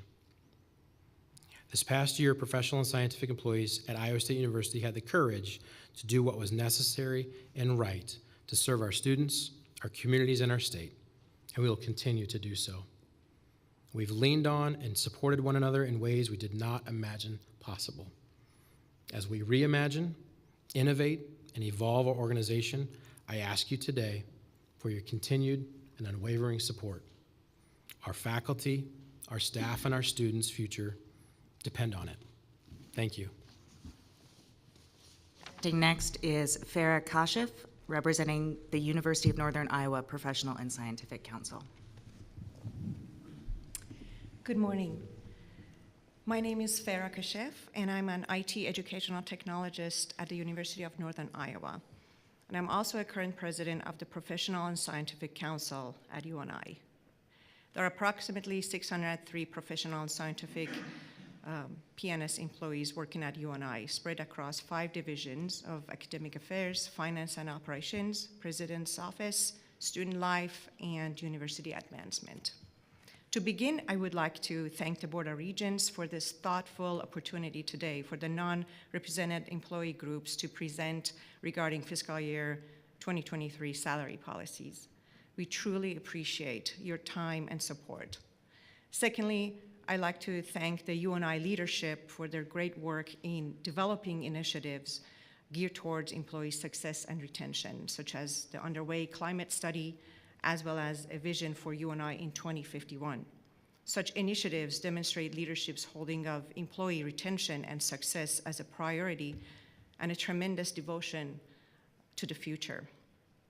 I would like to also thank my counterparts at Iowa State and University of Iowa for all their communication and collaboration. Last but not least, I would like to not only acknowledge but also brag about all the P&S staff at UNI whose hard work, talent, and dedication are second to none.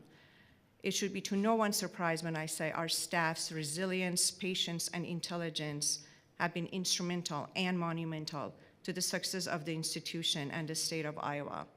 In a world greatly impacted by COVID-19, UNI staff have been working tirelessly for the success of our faculty and students.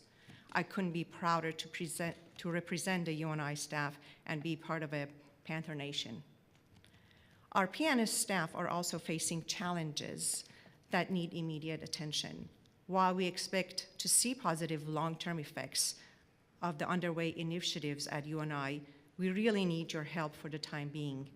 Many of our staff have expressed that they feel overworked and burnt out. Some say that lack of resources and support needed to grow in their current roles, and some experience the dreadful reduction in work and salary for months due to constraints forced upon us by COVID-19 pandemic. As our staff try to process and cope with such issues, companies in private sector are competing for the same highly skilled talent, inviting our professionals with open arms, offering much higher salaries for less work, more robust flex time policies, and other additional benefits such as paid parental leave.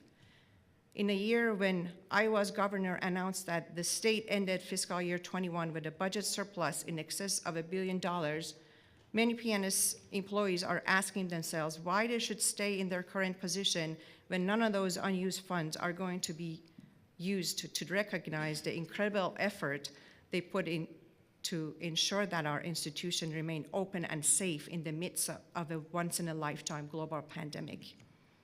Our staff are dedicated, hard workers. During the pandemic, they also gained incredible skills to complete work more efficiently and effectively. Dear Regents, we're in dire need of retaining our star employees and cannot afford losing years of experience to other companies. That is costly for us on so many levels. It is noteworthy to remind everyone that many of our staff are also parents and caregivers. Parents in particular are facing struggles such as the cost of childcare and rising cost of everything else due to inflation. A new mother has to experience the loss of her income using maternity leave or use her sick days followed by daycare expenses. Parents should celebrate that time, not calculate their financial loss. The inflation rate of 7.9% is hurting our families and communities. Social Security just announced a 5.9% benefit increase for 2022 to accommodate for the cost of living adjustment. Our staff have not received a pay raise equal or even close to the inflation rate for years. If the Board of Regents could increase funding for salaries at UNI, we can retain young families who would like to raise their children in the state of Iowa. And we will see significant return on investment in decades to come. That is why I kindly ask you to please support UNI in gaining funds to achieve its impactful goals. We must be able to offer more compatible wages and benefits to our staff. In doing so, we also need your support in restoring higher education's image and glory in the eyes of the legislatures. In 2015, Hirsch and Merrow indicated in their book, Declining by Degrees, Higher Education at Risk, our colleges and universities have educated most of the country's national leaders and technical, managerial, and professional workforce. Its capacity for basic research has given the world such inventions and developments as the internet and molecular biology constructs that inform numerical drugs formulations. Without our crown jewel, or higher education, the United States would have never achieved and maintained economic and technological preeminence. In closing, I'd like to thank the Board of Regents again for all your support, efforts, and proactiveness in keeping UNI and the Cedar Valley strong. UNI staff need your help more than ever before. Help us in strengthening our community and future generations. The work you do has an immense impact on the future of our great institution. Please continue your work in securing the resources we need to be a positive force in the state of Iowa. Thank you. The final presenter is Cody Karakas, representing the Iowa School for the Deaf faculty. Hello, can you hear the interpreter sufficiently? Okay, fantastic. Thank you very much to the Board of Regents for allowing me to be present with you today and to share some thoughts. I represent the faculty at the Iowa School for the Deaf. Thank you to the Board of Regents for your continued commitment in helping us care for the staff in their recruitment and retention efforts from all over the United States. I can see the difference. I was in Colorado 3 years ago, and Iowa School for the Deaf convinced me to come and move to Iowa, so that is fantastic. ISD wants to propose 3 policy changes that would help the work-life balance for the staff and to increase the chances to hire and retain new staff. Those 3 policies are as follows. the ability to donate sick leave to other faculty members. Currently, right now, we are unable to donate additional or extra sick leave to somebody else who may be in need of it because their sick leave has run out. We had one staff person whose name was Sarah, who became unexpectedly sick with a tumor in her neck.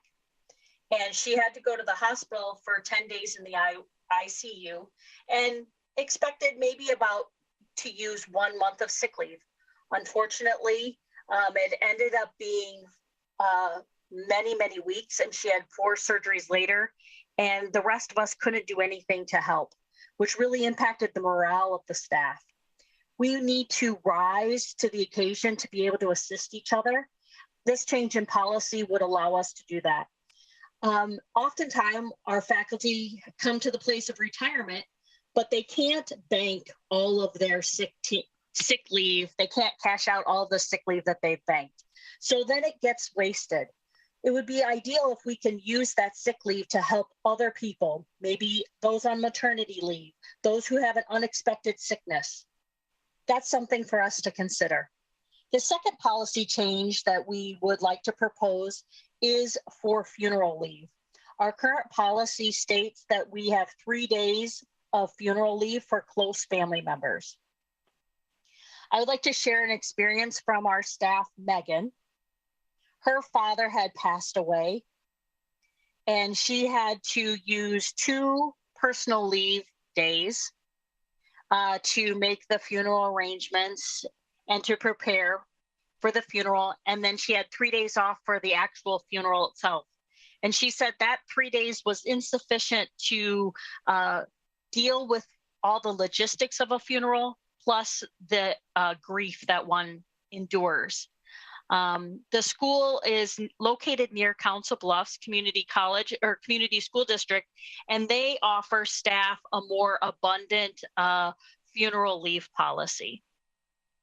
The third policy we recommend to look at is the adoptive leave. For parents who are adopting a child, they are allowed up to 5 days off. Compared to our maternity leave, they get up to 6 to 8 weeks off to develop a bond with their newborn child. And as we all know, it takes more than 5 days to develop a bond and a relationship with a child, especially one that's in a new environment and a new home. So we would like to ask the Board of Regents to consider these 3 policy changes. The adopted leave in Sioux City Community District offers up to 4 weeks of used sick time. Thank you so much for your time and attention to hearing our concerns to propose these 3 policy changes. Thank you. That concludes the presentations. Thank you to everyone for your efforts. We appreciate it. Thank you.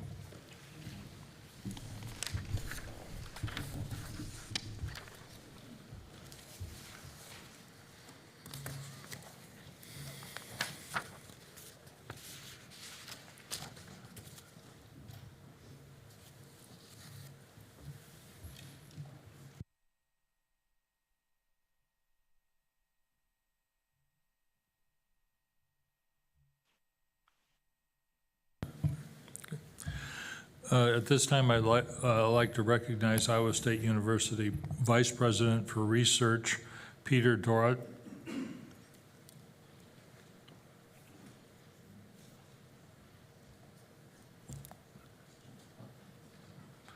Who will have a presentation for us.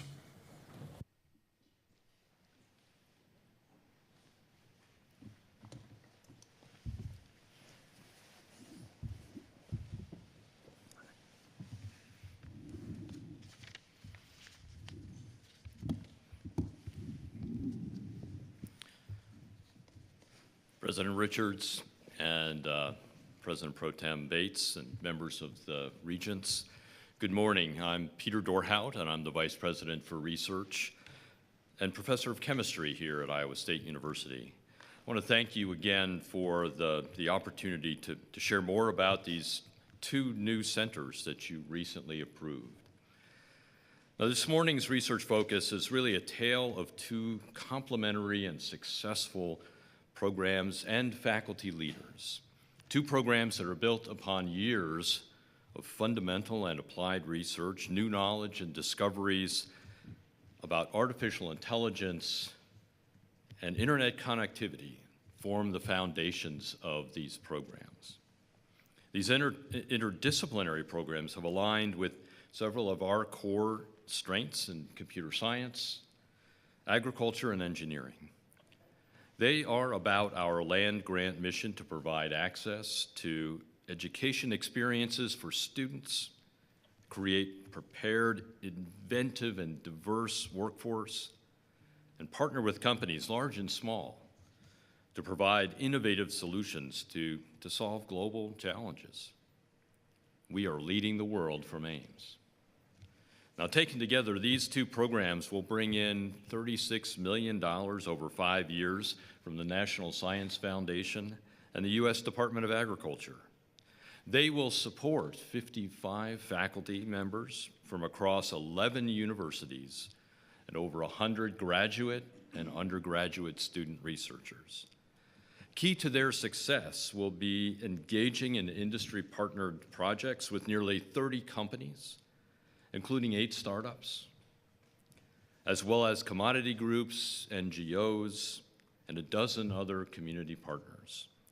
These projects epitomize the triple helix of university, industry, and government partnerships that are designed to invent, improve, and implement world-changing solutions. This morning, we'll start with Professor Hongwei Zhang from Electrical and Computer Engineering, who leads our NSF-funded program on rural broadband innovations, the critical infrastructure necessary for rural Iowa families and businesses to flourish. The complementary program is led by Professor Bhaskar Ganapatha-Subramanian of Mechanical Engineering. The USDA-funded AI Institute for Resilient Agriculture will develop methodologies to assist farmers and producers as they seek to optimize yields, reduce costs for themselves and consumers, and ultimately put more money into the family bank accounts for all while feeding the world. Professor Zhang, why don't you start us off? Thanks a lot, Dr.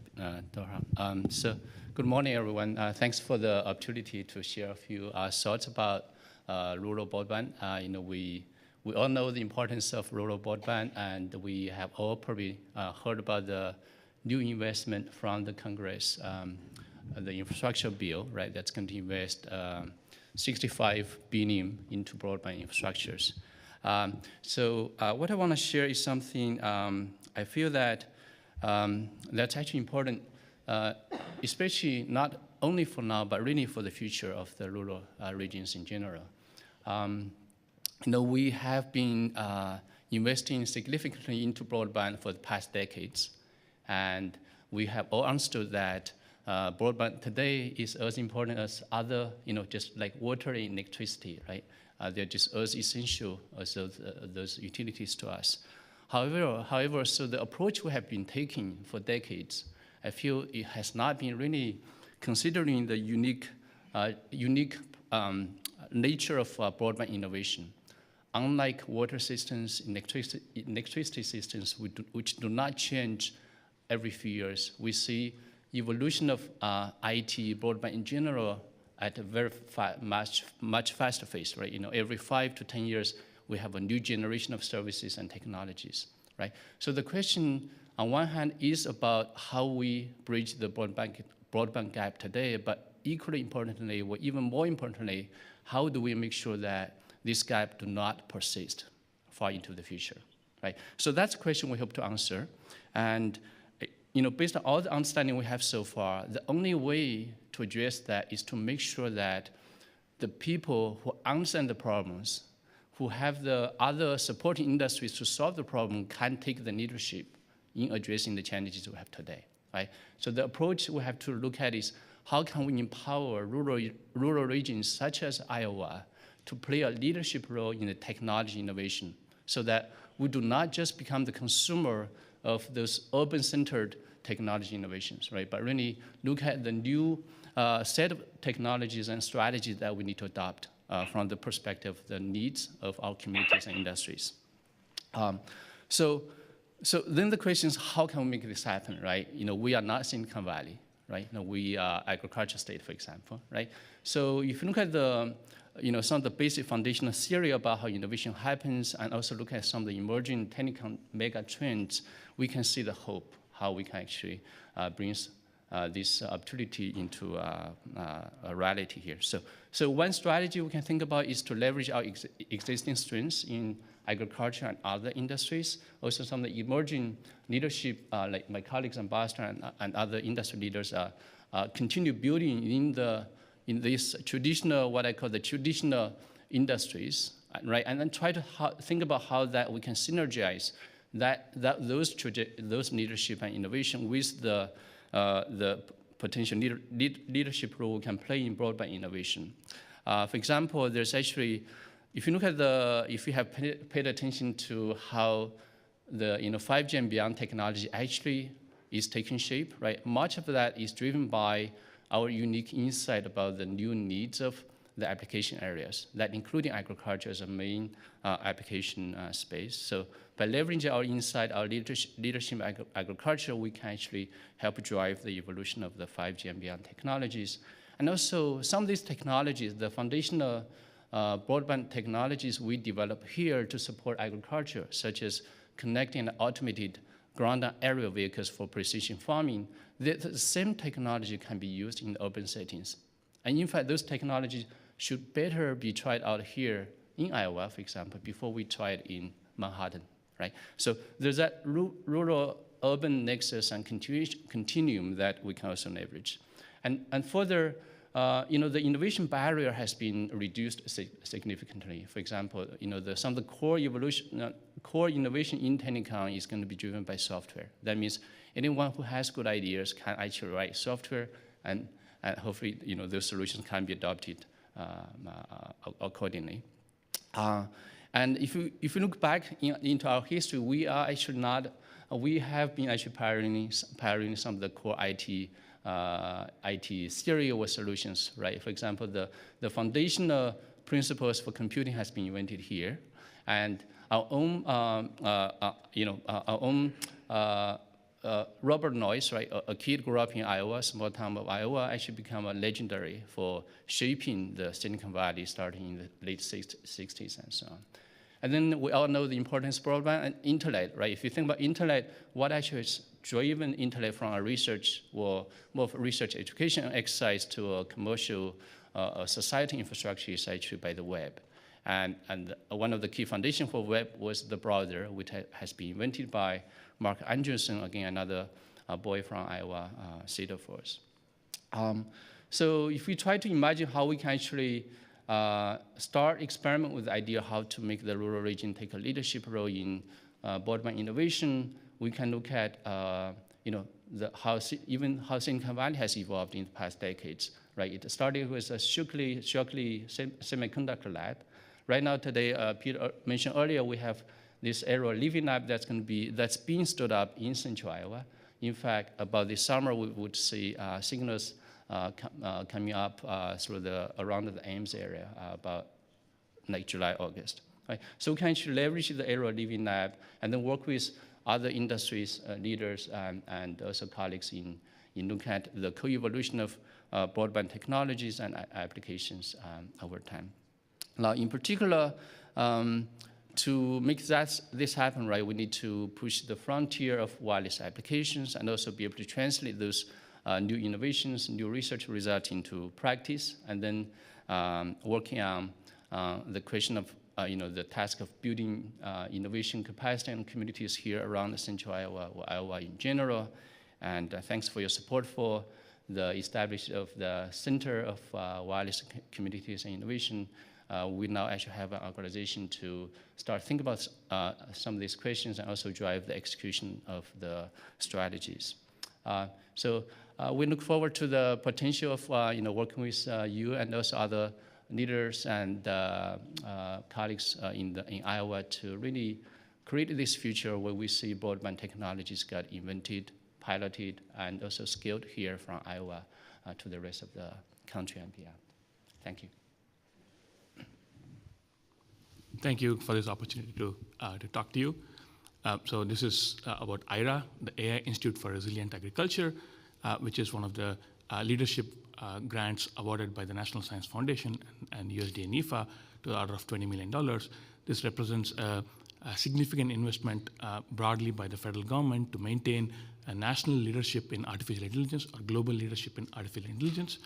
And of the 18 or so awards over the past 2 years, representing close to $300 billion of investment, Iowa State leads one of 4 AI institutes focused on translational AI, that is not just developing the foundations of artificial intelligence, but actually taking those AI developments and translating it, in our case, to agriculture. Right? And so the basic idea here is that we want to fuse this large amounts of data that have been collected that are because of advances in sensor technology, satellite data, drone data, and build upon the centuries of domain knowledge that our farmers, our growers, our breeders have, and fuse these traditionally siloed disciplines into what we call essentially a digital twin. Right? So as the picture on the top left shows, we want to build a virtual surrogate of at the plant scale, at the plot scale, at the field scale that allows the breeder, the grower, other stakeholders to make decisions, ask what-if scenarios, and essentially mitigate the risk both at the short scale, at the medium time scale, as well as the long time scale. So the idea here is that we want to build these digital twins, deploy these digital twins for crop improvement, as well as for hyper-personalized production enhancement. So the basic idea here is to make these digital twins available, democratize availability of these digital twins to make farming in some sense scale agnostic and make it more profitable and sustainable. So the beautiful thing that we are very excited about is that Iowa farmers are early adopters. So we have almost all the commodity groups as partners. And so that allows us to deploy and bring growers and breeders right to the table as we figure out what are the challenges that are really pressing and where AI actually will have a tangible translational impact. And so our focus is on essentially looking at the picture on the left to build these digital twins, to deploy these digital twins, and then to ensure that we have a very strong social science trust to ensure that these transformative technologies are easily adopted, so we can understand what are the barriers to adoption, what are the catalysts to adoption. So we have folks from business, we have folks from sociology, we have folks from economics, who not only the technical side, but help us understand the barriers and catalysts to adoption. And finally, we have a strong cyber infrastructure, and that goes well with what Hong Wei was talking about. How do we actually democratize this across Iowa? And so the 3 themes that this institute focuses on is not only the adoption and long-term focus, long-term payoffs, but also creating this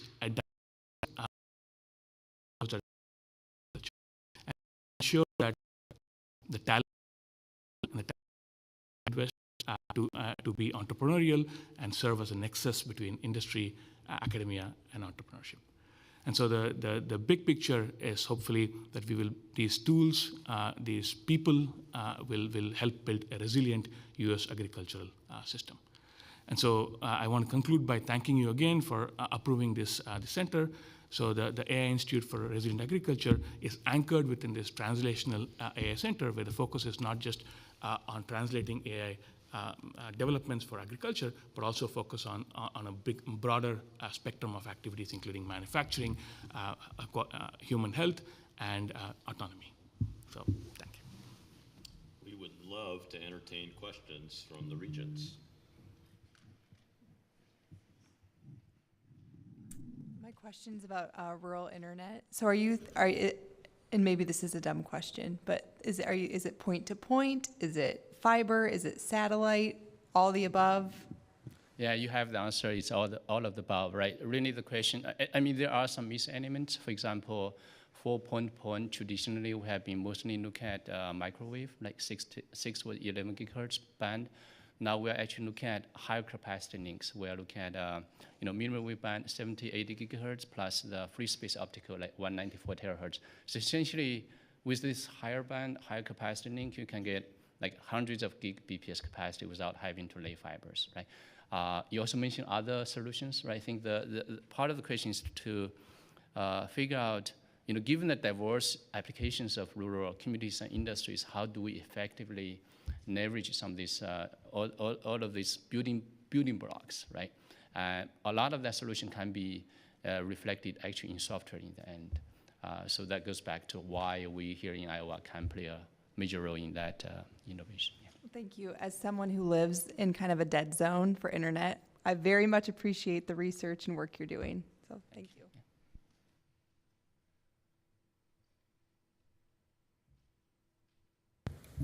Make sure your first development is near her farm.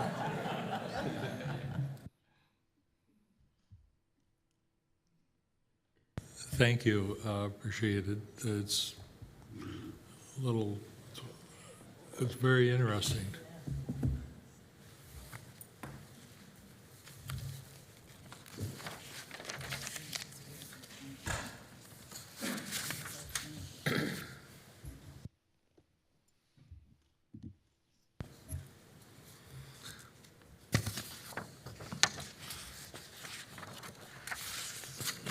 Now we start the process of going into closed session. The board has necessity to meet in closed session for the following reasons. A, in accordance with the Iowa Code Section 21.5.1.A and E, to review and discuss confidential student records in the matter of a student appeal. These records are authorized or required to be maintained as confidential in accordance with the Iowa Code 22.7.1 and the Family Education Rights and Privacy Act. And B, in accordance with Iowa Code Sections 21.5.1.C, to discuss strategy with counsel in matters that are presently in litigation or where litigation is imminent and premature disclosure would likely prejudice or disadvantage the position of the board. And C, in accordance with Iowa Code Sections 21.5.1.A and 279.16, to review and discuss the confidential personal records and deliberate in the matter of a teacher termination. At the conclusion of the closed session, the board will reconvene in open session. Is there a motion that the board enter into a closed session? I'll make the motion. Regent Dunkel? Is there a second? I'll second. Regent Bates seconds the motion. Any discussion? We'll have a roll call vote. Regent Bates? Yes. Regent Rouse? Yes. Regent Butker? Yes. Regent Lindemeyer? Yes. Regent Barker? Yes. Regent Crow? Yes. Regent Dunkel? Yes. Regent Richards votes yes. The motion is approved. We will now go into closed session.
closed session with Joe and his team participating virtually worked fine. Yeah. Yes. Especially since it was like 20 minutes. Yeah.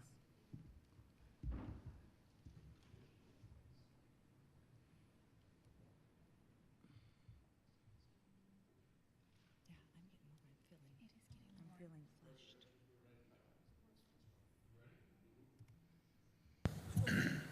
We are now in open session.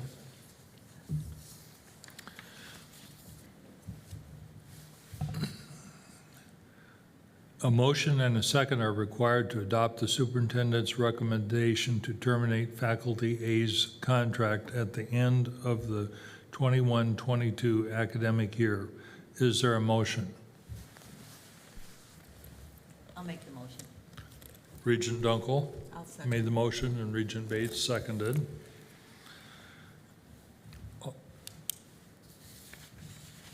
Shall we, do we need a roll call or just a yay? All those in favor say aye. Aye. Aye. Opposed? The ayes carry it. On a second matter, in the matter of the appeal of student A, a motion and a second are required to deny the appeal and affirm the final institutional decision in its entirety. Is there a motion? So moved. Regent Rouse moved and Regent Butker seconded. Again, we'll have a voice vote. All those in favor say aye. Aye. Opposed? Motion is carried. Is there any other business to come before the board? Hearing none, this meeting of the Board of Regents, State of Iowa is adjourned.